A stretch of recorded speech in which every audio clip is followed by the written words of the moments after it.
So this is a very difficult moment in Russia and Ukraine in general, and especially for the independent media in Russia. But you have decided to stay and to continue doing your work as a journalist. So please tell us about the condition you are facing right now and why you choose to stay, while others have decided to exile or flee. Thank you for your concern.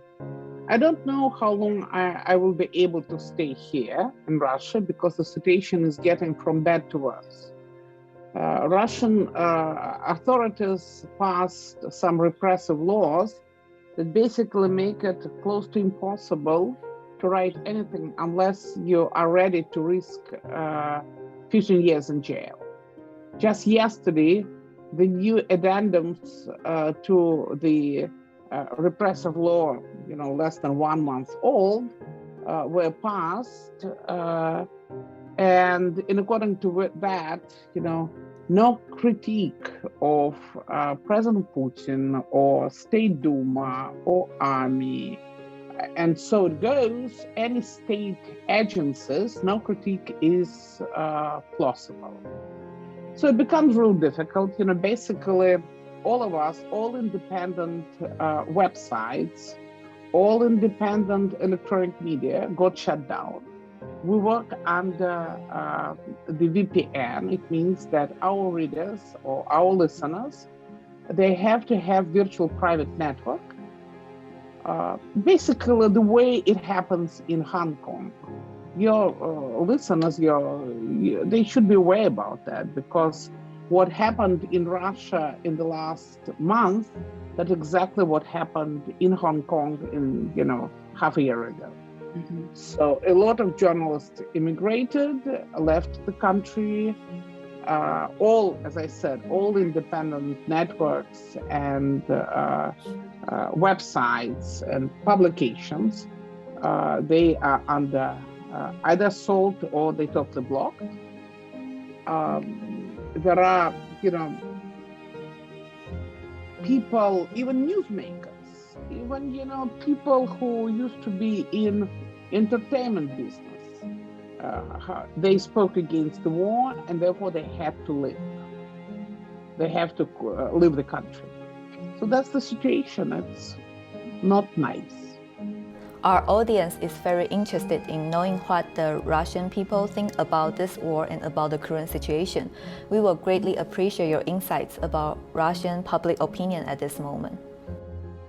It's a good question, because for one, there is no way I can know what Russian people think in general. Unlike in democracies, in authoritarian regimes, it's very difficult to conduct a poll. People who are afraid to get caught being in disagreement with the government, they prefer not to answer questions. So basically, pollsters, they measure and they record those who agree with the government. Therefore, we have slightest idea, what Russians really think about that. My guess that it is 50-50, that probably it's also, there is a demographic divide, a huge demographic divide, because probably people of your age, they are more against the war because they don't want to die. They want to live in a prosperous democratic country, to have access to the World Wide Web and to the world in general, travel, make money, be happy, make kids, and enjoy their life. However, people, just to give you an example, in the matter of the last 2 weeks, 80,000 IT specialists left Russia. Another 100,000 are about to leave Russia. In the matter of the last week since the beginning of the war, 250,000 people abruptly left, predominantly Moscow and St. Peter. And these are journalists, creative people, people from businesses, people who were involved in all kinds of business activities. And so people are just leaving Russia en masse. However, people of the older age, people who are dependable upon subsidies from the Russian government, people who live on their retirement compensations or on sponsorship help from the state budget, they are more dependable and they don't have an option to leave. They are more accessible to, they're more prone to the state propaganda machine, and they listen to the state propaganda networks and consume these without, any critique or without the possibility for any alternative. Meanwhile, the US, NATO, and their allies are imposing economic sanctions on Russia, which will isolate the country and affect Russian people. What do we need to know about the impact of this policy and what they will mean for Russia as a society? There have been such severe actions taken against a modern country with a modern economy as the ones that were taken against the Russian Federation. Yes, back in, I believe in 2011, United States imposed sanctions on Iran in order to stop Iran's nuclear program. So there were, in accordance with the sanctions, Iranian banks, their accounts were frozen, they were cut off from this messenger, financial messenger SWIFT, and the most important, the embargo on oil produced by Iranian companies was introduced, and it made impossible for Iran to trade its oil. As a result, inflation reached 43%. There were unrest all across the country. People had problems getting the food, the kind of necessary food that they got accustomed to eat on a regular basis.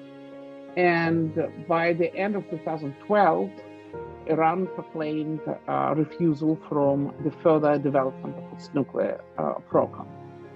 Russia obviously is a much bigger country, both in terms of the population-wise and geography. It's the biggest country on the face of the world, and it has the population of 144 million people. So far, there are sanctions. The half of the Russia's hard currency reserves got frozen. Another half is in Chinese yuan and in gold, which are very difficult, to sell. Both gold and Chinese currency, very difficult to operate with. Especially since, the majority of import-export operations exist in Russia, they were in euros and in dollars. On top of that, all imports in the country just got stalled.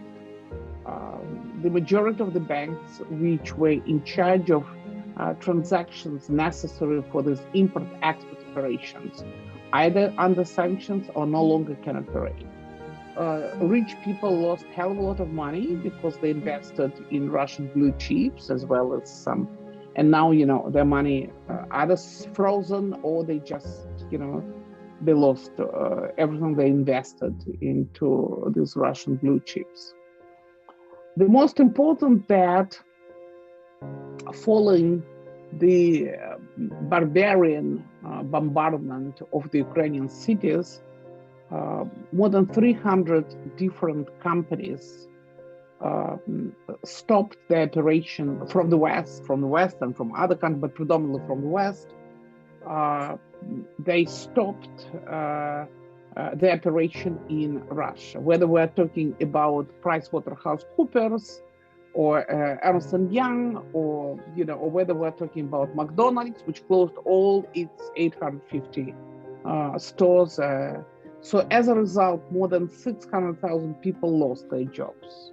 The industry is unable to substitute the goods that were imported from the world, just as no any other country is based, unless we're in North Korea. Any other country is part of this global distribution of labor and production. So Russia, which is a modern economy, post-industrial economy, got cut off from the rest of the world. So there is no way to substitute this. As a result, already prices went up. The predictions are that as a result of sanctions imposed, Russian economy is going to lose 20% of GDP at minimum, maybe even more than that, but at least 20% of GDP. And the real incomes will go down 20%. It means that if now we have about 17 million people who live below the poverty line, probably in Moscow, people will see the painful outcomes of sanctions imposed by mid of April. In the majority of cities with the population 500,000 more, it probably, they will feel the pain at the beginning of summer. We cannot, have impact on the decision-making sphere. We cannot stop this war. However, these are Russian citizens, ordinary folks, who are going to pay the biggest price for the decision made by President Vladimir Putin himself. 俄罗斯总统执意攻打乌克兰，号称要协助乌克兰去纳粹化。战事至今造成数千人死亡，超过1000万人在乌克兰境内外流离失所，但并非全国都赞成这项行动。俄罗斯官媒第一频道电视台的编辑玛利亚·奥夫扬尼科娃，在3月14号晚间新闻的黄金时段，持着反战标语到摄影棚抗议。То, что сейчас происходит на Украине, это преступление. И Россия страна-агрессор. И ответственность за эту агрессию лежит на совести только одного человека. И этот человек Владимир Путин. 这个举动引起了大量的关注，因为普京在2月24号发动战争后的没多久，就签署了一项新的法案，禁止任何人发布对俄军不利的假新闻，违者最高判监15年。法案一出，英国广播公司、美国 CNN、彭博新闻社、加拿大广播公司等多家外媒马上就宣布停止在俄营运。不过，玛利亚·奥夫扬尼科娃并没有闭上嘴巴，她冒着可能会被抓去关的风险，勇敢表态，不愿意成为为国宣传的帮凶。俄罗斯国内的多家媒体也开始出现了离职潮。Я ушла с Первого канала именно потому, что началась война. Все последние годы власть душила независимые СМИ. Они были в России. Они все еще остаются и пытаются выживать. Это смелые, невероятно смелые, отважные люди, которых я бесконечно уважаю. 而仅剩的几家独立媒体也在越来越紧缩的限制中逐步一一关门。1990年创立，被誉为俄罗斯自由媒体最后堡垒的电台莫斯科回声，因为报道俄国侵略乌克兰，因此被认为立场上太过挺乌，遭克林姆林宫政府盯上。这是继1991年苏联解体前夕的8月政变事件，电台第2次被迫停播。3月3日，莫斯科回声自行宣布关门。Смотрите, мы сейчас существуем в такой полувоенной обстановке, и государство шаг за шагом вводит рестриктивные законы в отношении свободы слова вообще, не только журналистов, вообще свободы слова. 而在2010年创立，作为思想自由象征，成就大量年轻记者的 TV Run 频道，也在战争的舆论监管下被迫退场。过去，俄罗斯政府就曾刁难 TV Run， 例如2014年将他剔除有线电视频道，让他一次损失了80%的观众，只得转往订阅模式，苦撑了8年，还是不敌这次政府的施压，在3月4号时宣布结束频道。在 TV Run 最后一次的播出中，包括刚逃离俄罗斯的各路员工，都一起出现在 YouTube 频道的直播中，超过11万名的观众收看。众人一起在哀伤的氛围中，和过去共同为新闻自由拼搏的年代告别。俄罗斯新闻自由的沦丧，在独裁体制中一直是个进行式，只是这场战争成了最后的导火线，让过去新闻从业者努力撑开的一点缝隙，就这样一举俱焚。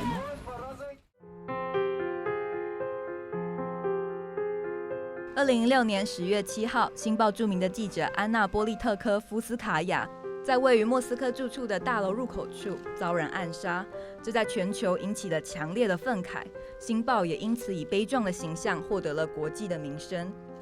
安娜的作品直到今天仍然是第2次车臣战争最重要的一手资料。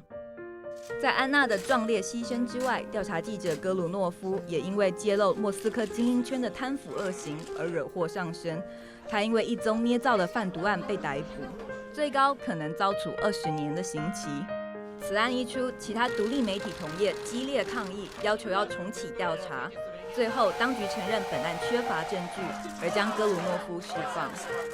明明只是记录真相，却需要背负被罗织罪名的恐惧。甚至反普京政权的记者需要假死才得以自救。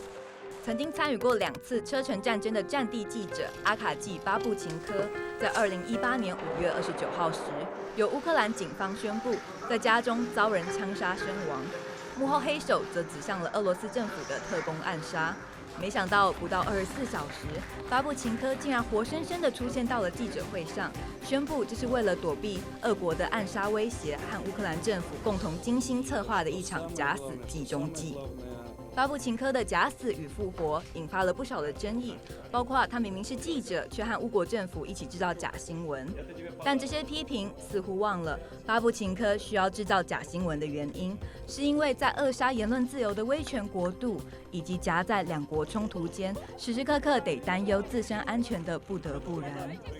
如今战争来临，俄罗斯对乌克兰的暴行摧毁了两国百姓的生活，也让俄国本来就脆弱的新闻自由随着战火一起灰飞烟灭。